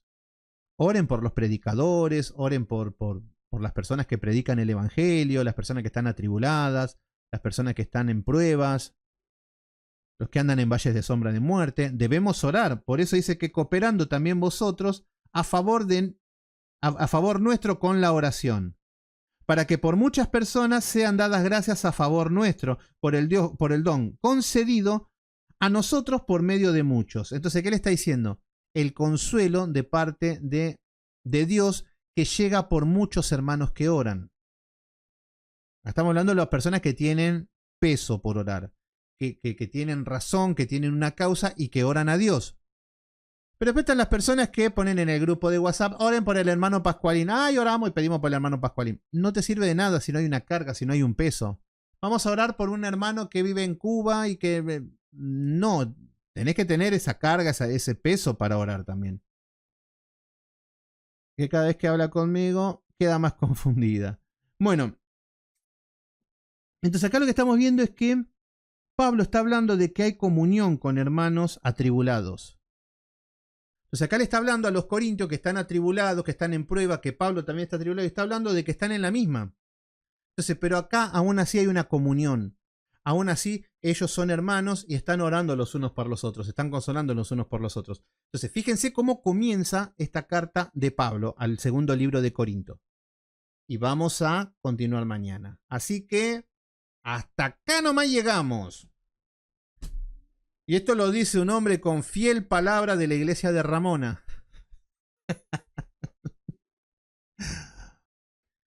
Bueno, mis queridos hermanos, vamos a terminar en oración. Ahora en un ratito tengo que hacer un video con Camilo, con Juan Camilo Tobar. Así que voy a decir como algo rapiditus. Y arrancamos. El seminario Doña Ramona. Muy bien ahí, Dulce Milagros, muchas gracias. Bueno, vamos a terminar en oración. Bueno, Padre Santo, Padre amado, en el nombre de Jesús, poderoso Dios, te damos gracias por tu palabra, por el estudio bíblico, Señor. Ayúdanos a cada uno de nosotros, Señor, en el medio de la prueba, en el medio de la tribulación. Sea disciplina, sea castigo, consecuencia de los pecados, Señor, siempre lo mejor y la mejor opción es estar cerca tuyo, Padre Santo.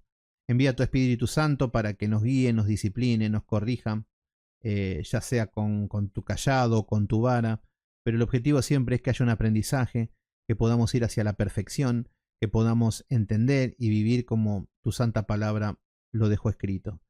Poderoso Dios, te pido por mis hermanos, todos los que están atribulados, todos los que están en la prueba, dale sabiduría, pero que la sabiduría sea en el contexto de estudio, en el contexto de palabra, de saber cómo aplicarla. Es muy difícil, Señor, muchas veces tomar la Biblia y aplicarlo a nuestra vida, porque no la entendemos, porque es un contenido por ahí muy avanzado, por ahí nuestra mente entenebrecida no nos deja entender las cosas tal cual son. Ayuda a tu pueblo, Señor, que estamos a veces atribulados y dando vueltas solos en el desierto, y a veces nos encontramos desanimados, perdidos, perdemos la fe, perdemos la confianza. No dejes, poderoso Dios, no nos sueltes de la mano, porque nosotros solos nos perdemos y nos desviamos del camino. Gracias, poderoso Dios, por ser tan bueno. Te entregamos este día en el poderoso nombre de Cristo Jesús. Te decimos amén.